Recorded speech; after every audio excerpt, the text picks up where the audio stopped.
Tabir gelap di balik kasus kematian pasangan kekasih di Cirebon, Vina dan Eki 8 tahun lalu, kian pekat. Upaya maraton pihak Polda Jawa Barat menuntaskan kasus tersebut tampak kian dikebut. Pro kontra dari publik pun mengalir kian kencang menanggapi setiap langkah yang dilakukan. Usulan mencengangkan dilontarkan oleh pengacara kondang Hotman Paris Hutapea selaku kuasa hukum keluarga almarhumah Vina. Ia meminta Presiden Joko Widodo agar dibentuk tim pencari fakta independen menuntaskan kasus yang seharusnya simpel, namun tampak menuai banyak misteri ini.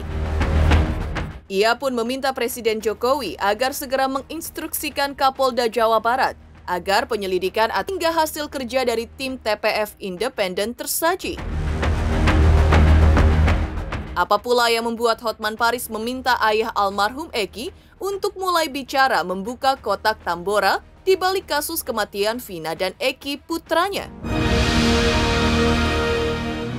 Pemirsa, bersama Intens Investigasi, kami hadirkan kabar terkini, terpercaya dan teraktual. Tetapi sebelumnya, jangan lupa untuk like, subscribe, dan juga share channel YouTube ini.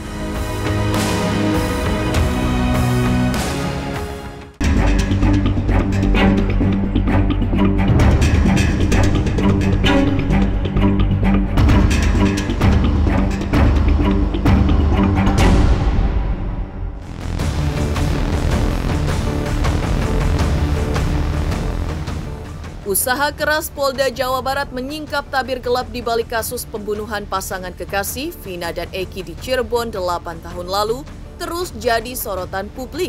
Berbagai langkah maraton telah dilakukan, menangkap DPO, pemeriksaan atas sejumlah saksi dan sebagainya. Namun berbagai upaya tersebut tampaknya justru menuai pro kontra dari publik. Sehingga penanganan kasus ini pun terkesan seperti mengurai benang kusut, makin sulit ditelisik. Atas alasan itulah, siang tadi pengacara kondang Hotman Paris Hutapea, yang juga kuasa hukum keluarga almarhumah Vina, mengadakan jumpa wartawan untuk mengusulkan agar segera dibentuk tim pencari fakta independen yang berisikan para profesor dan para ahli hukum pidana dari berbagai universitas di Indonesia. Lantas, apa alasan Hotman Paris meminta agar segera dibentuk tim pencari fakta?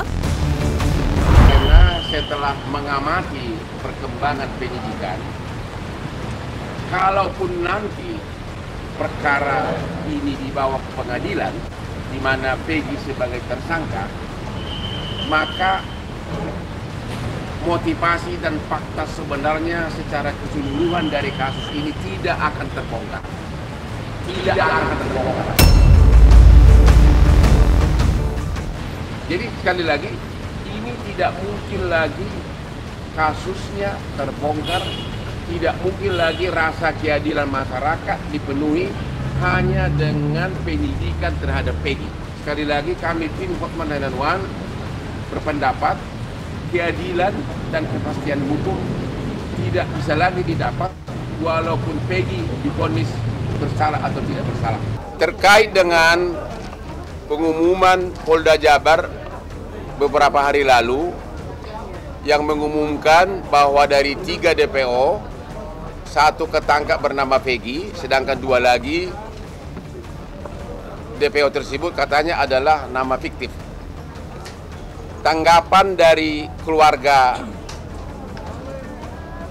almarhumah Vina terhadap Peggy bagaimana? Terhadap tuduhan bahwa Peggy sebagai pelaku? Saya minta kepada kepolisian untuk tidak tergesa-gesa. Untuk tidak? Jangan terburu-buru gitu, mengambil kesimpulan. Jadi terhadap Peggy yang dianggap sebagai pelaku DPO yang tertangkap, keluarga mengatakan, menghimbau agar polisi jangan dulu terburu-buru. Karena ternyata sebelum Peggy ini ditetapkan sebagai pelaku DPO yang tertangkap, sudah di BAP 6 pelaku terpidana. Dan 5 mengatakan bukan Peggy pelakunya, bukan Peggy pelakunya.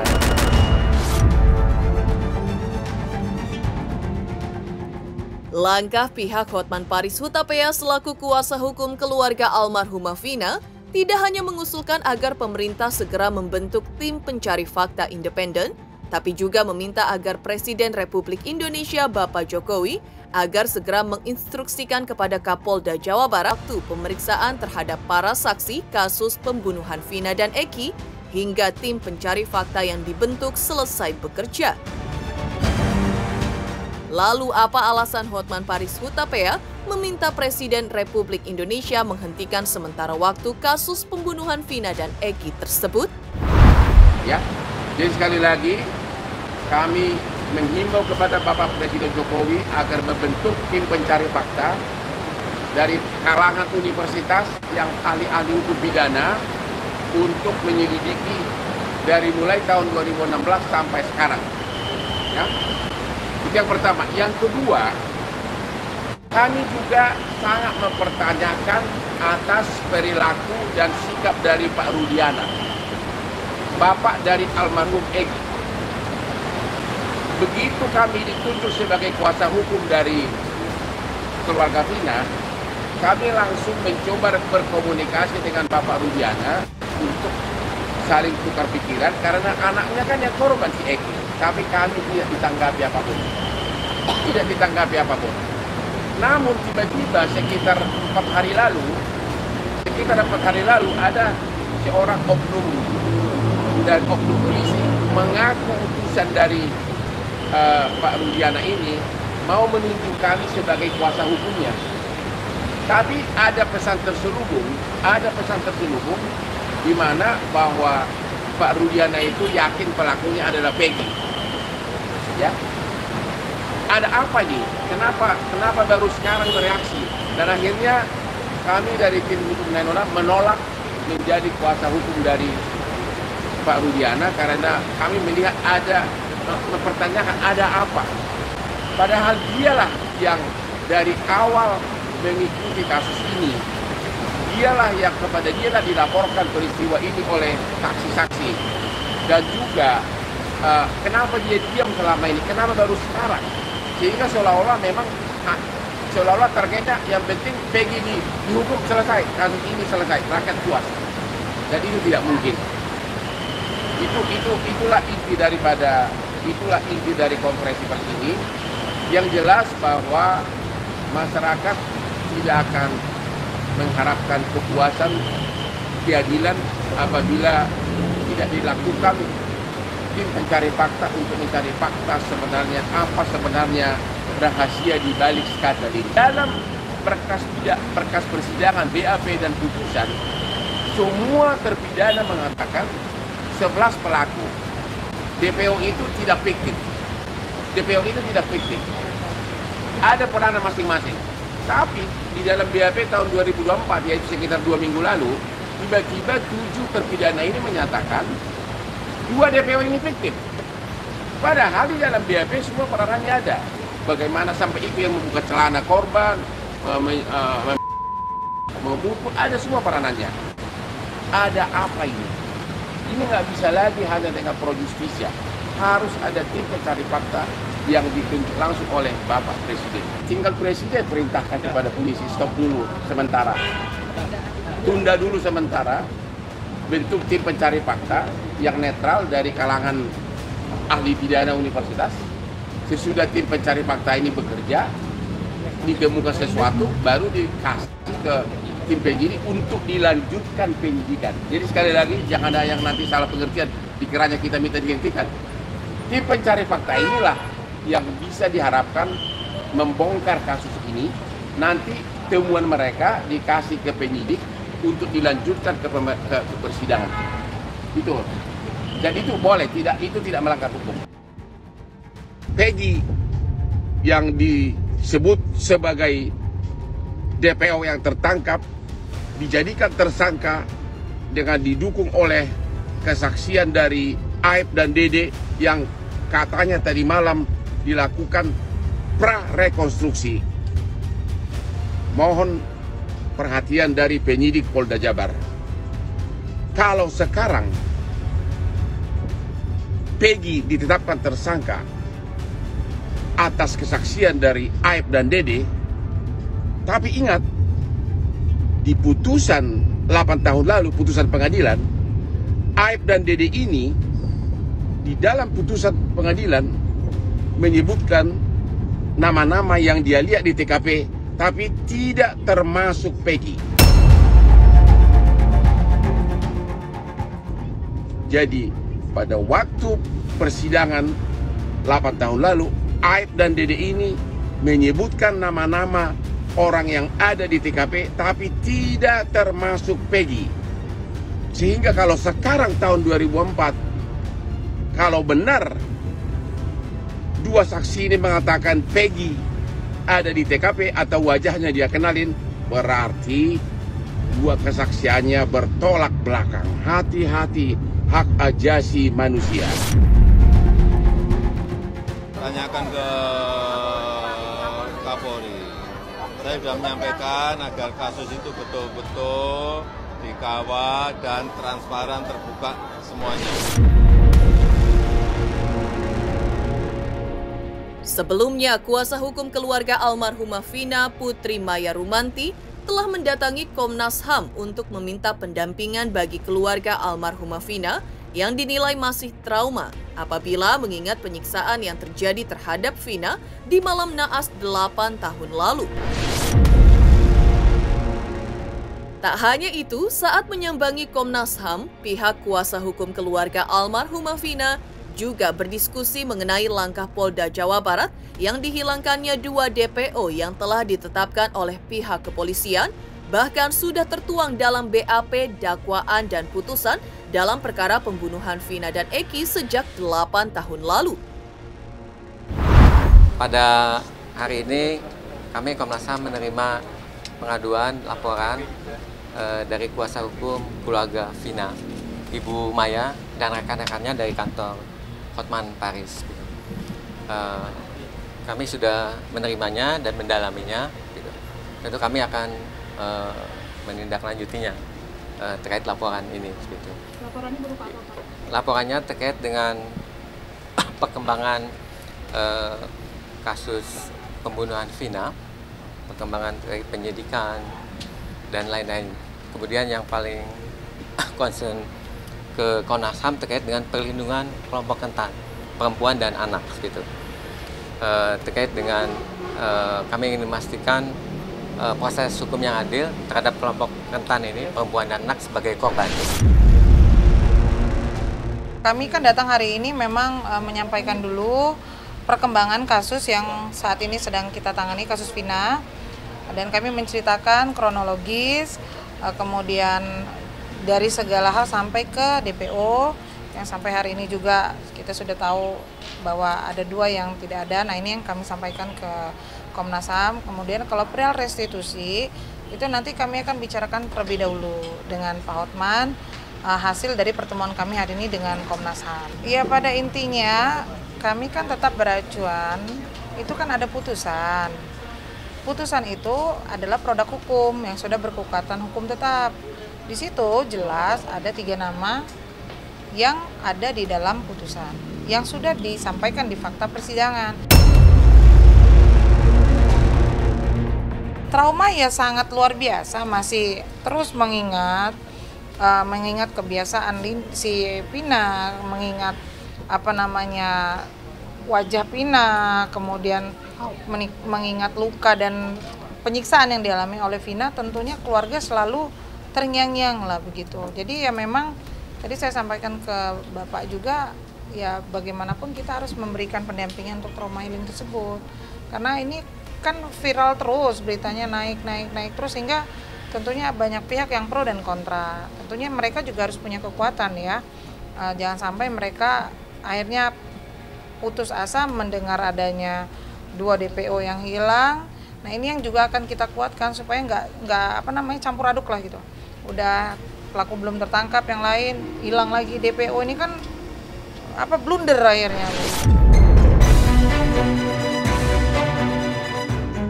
Guna menyingkap tabir gelap kasus pembunuhan pasangan kekasih Vina dan Eki di Cirebon 8 tahun lalu, Menurut Hotman Paris, bisa digali lebih banyak dari ayah almarhum Eki yang juga seorang polisi aktif di Cirebon, Pak Rudi, yang kini menjabat sebagai Kapolsek di Cirebon.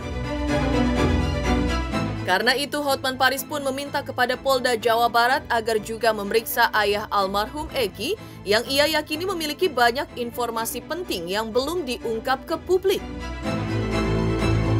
Dalam kesempatan ini, Hotman Paris juga memohon kepada Polda Jabar untuk memeriksa saksi yang jauh lebih penting, yaitu bapaknya almarhum Eki, yaitu Pak Rudi yang adalah polisi aktif sekarang ini, ayah kandung dari almarhum Rudi. Saya yakin dia akan memberikan informasi banyak, dan aku juga bingung kenapa bapaknya Rudi, bapaknya almarhum Eki ini silent, tidak mau bersuara, bahkan tidak mau menghubungi kami walaupun kami sudah hubungi berkali-kali. Saya sebagai kuasa hukum dari keluarga almarhumah Vina kasus Cirebon bertanya, kenapa Pak Polisi Pak Rudi yang sekarang adalah Kapolsek, bapak dari almarhum laki-laki, kenapa tidak mau berhubungan dengan kami, kenapa tidak mau kontak kami, padahal nomor WA-nya pun saya udah chat. Kenapa dia menghindari kuasa hukum Vina, padahal sebagai polisi dia pasti tahu banyak bukti-bukti terkait kasus ini di tahun 2016. Apalagi bukan hanya sebagai polisi, anaknya adalah salah satu yang meninggal, yaitu yang laki. Kalau Presiden mengatakan sekarang turun tangan, jelaslah kan beliau sebagai pimpinan negara tidak ingin negara kita ini selalu gaduh ya. Dan kasus ini kan sebetulnya menurutnya kasus biasa. Dalam arti kata bukan teroris, bukan kasus korupsi yang besar, kasus biasa, tapi hanya karena sekian lama kemudian diviralkan melalui film ya, ini menjadi kasus yang menarik perhatian ya, yang membuat bergulir terus seperti bola salju ya, jadi bergulir liar. Geger, Hotman Paris Hutapea selaku tim kuasa hukum keluarga almarhumah Vina meminta agar Presiden Jokowi segera membentuk tim pencari fakta alias TPF untuk mengungkap kasus pembunuhan Vina dan Eki di Cirebon 8 tahun lalu. Lantas, seperti apa kondisi Peggy Setiawan pasca menjalani tes psikologi selama 2 hari di Polda Jawa Barat? Benarkah mental Peggy terus tertekan hingga menangis di tahanan? Halo, aku Hanum Ramantio, ayo subscriber Intens Investigasi 3 juta subscriber.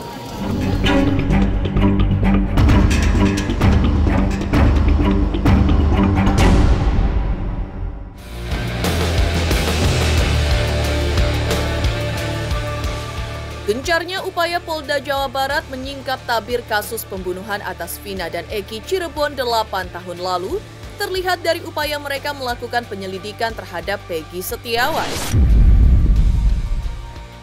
Ya, seperti diungkap oleh kuasa hukumnya kepada tim Intens Investigasi, Tony RM, SH, bahwa kliennya Peggy Setiawan yang kini dibela oleh 100 pengacara selama 2 hari berturut-turut Sabtu dan Minggu kemarin, Peggy Setiawan harus menjalani tes psikologi yang dilakukan oleh pihak Polda Jawa Barat di gedung Direktorat Reserse Kriminal Umum Polda Jawa Barat.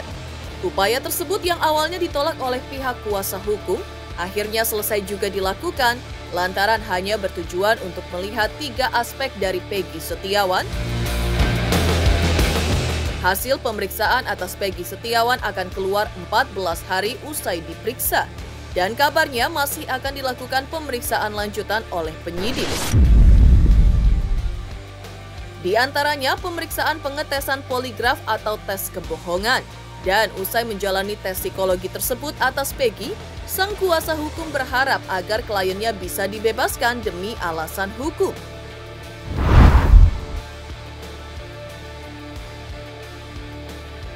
Di hari ini, hari Minggu tanggal 9 Juni 2024 ini, tadi Peggy Setiawan dilakukan pemeriksaan psikologi yang terakhir ya. Jadi kemarin sama hari ini yang terakhir. Nah, pemeriksaan psikologi ini memang kami tim penasihat hukum Peggy Setiawan awalnya menolak ya, artinya karena apa sih urgensinya kan, dikhawatirkan penyidik mencari-cari kesalahan ya terhadap klien kami dengan cara memeriksa psikologi. Tetapi kemudian setelah diskusi dengan penyidik, dengan psikolog ya kemarin, nah penyidik menyampaikan bahwa perlu dilakukan pemeriksaan psikologi terhadap Peggy Setiawan, lebih kepada tujuannya supaya penyidik lebih hati-hati ya, tidak asal menduga bahwa Peggy Setiawan ini sebagai pelaku. Untuk meyakinkan apakah kepribadian Peggy Setiawan ini potensial atau tidak untuk melakukan tindak pidana, maka penyidik mengambil keputusan untuk dilakukan pemeriksaan psikologi. Karena logis masuk akal, akhirnya kami penasihat hukum mengizinkan ya kepada penyidik dan psikolog untuk melakukan pemeriksaan psikologi. Ada 3 hal yang dilihat oleh psikolog terhadap diri Peggy, yaitu 1, untuk melihat intelijensi atau kognitif ya, yaitu kecerdasan atau fungsi otak. Kemudian yang kedua ada afeksi. Afeksi ini untuk menjabarkan tentang suatu perasaan untuk mendapatkan respon yang baik. Kemudian yang ketiga ada motorik ya.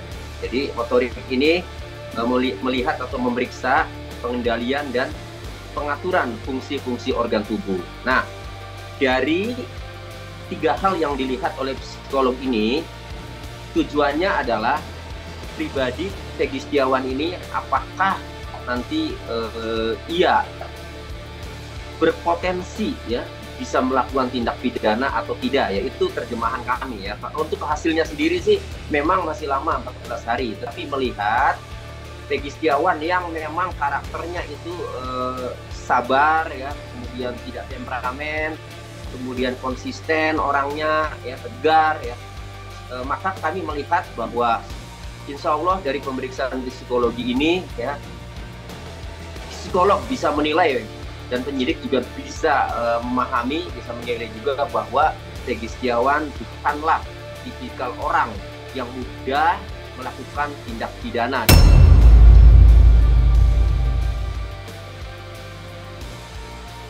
Terungkap pula pengakuan bahwa pasca ditetapkan sebagai tersangka dalam kasus pembunuhan terhadap pasangan kekasih di Cirebon 8 tahun lalu, Vina dan Eki, Peggy Setiawan seperti diakui oleh salah satu kuasa hukumnya, Nicholas Kilikili, bahwa kondisinya saat ini di tahanan sedang down dan sering menangis. Hal itu meluap dari kondisi batinnya yang merasa tertekan, lantaran Peggy hingga saat ini masih belum bisa menerima apa yang ditetapkan pihak kepolisian dari Polda Jawa Barat terhadap dirinya sebagai tersangka.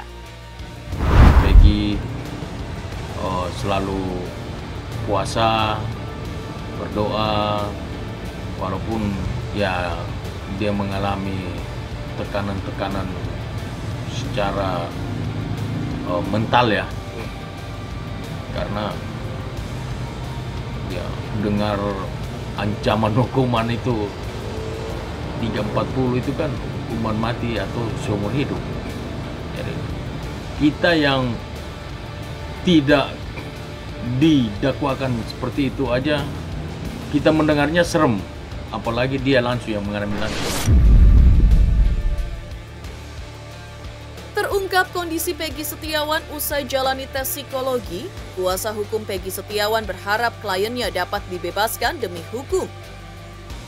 Lantas, seperti apa pula pengakuan tak terduga dari Sekjen Komunitas Motor XTC terkait sosok almarhum Eki selaku anggota XTC semasa hidupnya?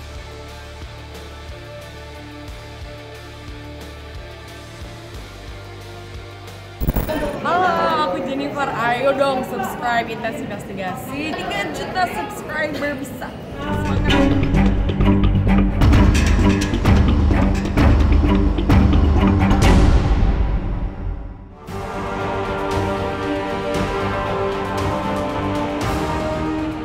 Di balik tabir gelap kasus pembunuhan pasangan kekasih Vina dan Eki di Cirebon 8 tahun silam, terungkap pengakuan mengejutkan dari pihak Sekjen Komunitas Motor XTC terkait sosok almarhum Eki dahulu ketika menjadi anggota komunitas XTC. bahwa almarhum Eki adalah anggota yang aktif dalam komunitas. Ia juga rajin terlibat dalam kegiatan positif mingguan, di mana dirinya selalu hadir. Pengakuan Sekjen Komunitas Motor XTC yaitu Reno Sukaryano tersebut disampaikan saat dijumpai tim intens investigasi baru-baru ini. Namun di sisi lain, karakter almarhum Eki termasuk tipe orang yang berpendirian keras alias susah diatur, mengikuti aturan komunitas yang menaunginya saat itu. Lantas, benarkah karena itu almarhum Eki saat itu sering mendapat teguran dari pihak XTC? Ya, pertama memang organisasi kami berbelasungkawa atas meninggalnya salah satu member kami yang kemudian telah diputuskan oleh pihak pengadilan bahwa terduga pelaku yang kemudian jadi terpidana ini sudah 8 orang. Dan kemudian ada DPO, 3 berdasarkan putusan pengadilan dan kemudian 1 berdasarkan rilis dari Polda Metro Jaya. Alhamdulillah saat ini kemudian sudah tertangkap, walaupun kita juga belum bisa memastikan bahwa itu adalah memang pembunuh dari salah satu member kami. Ya, kami meminta kepada pihak kepolisian dan pihak-pihak lain yang memang mengetahui keberadaan para DPO ini untuk segera menyerahkan diri dan atau menyerahkan kepada pihak yang berwajib untuk dilakukan proses hukum lanjutan seperti itu. Aktif. Maksudnya aktif ini dalam artian ikut kegiatan mingguan? Yes, dia punya kegiatan mingguan. Ada kegiatan mingguan selalu hadir? Ya, saya tidak bisa memastikan dia seperti apa karena saking banyaknya, tidak konsentrasi juga saya harus mengawasi satu persatu termasuk mungkin almarhum gitu, enggak sama sekali saya nggak tahu. Cuman memang ketika saya meminta informasi dari kelompok kecilnya gitu kan, kelompok kecilnya itu ya memang almarhum itu susah diatur gitu kan, sekarang dewek apa seenaknya sendirilah seperti itu. Yang kedua memang punya hal yang bersifat privasi yang jarang cerita sebetulnya, hanya ke beberapa orang saja tapi tidak semuanya. Mungkin seperti itu.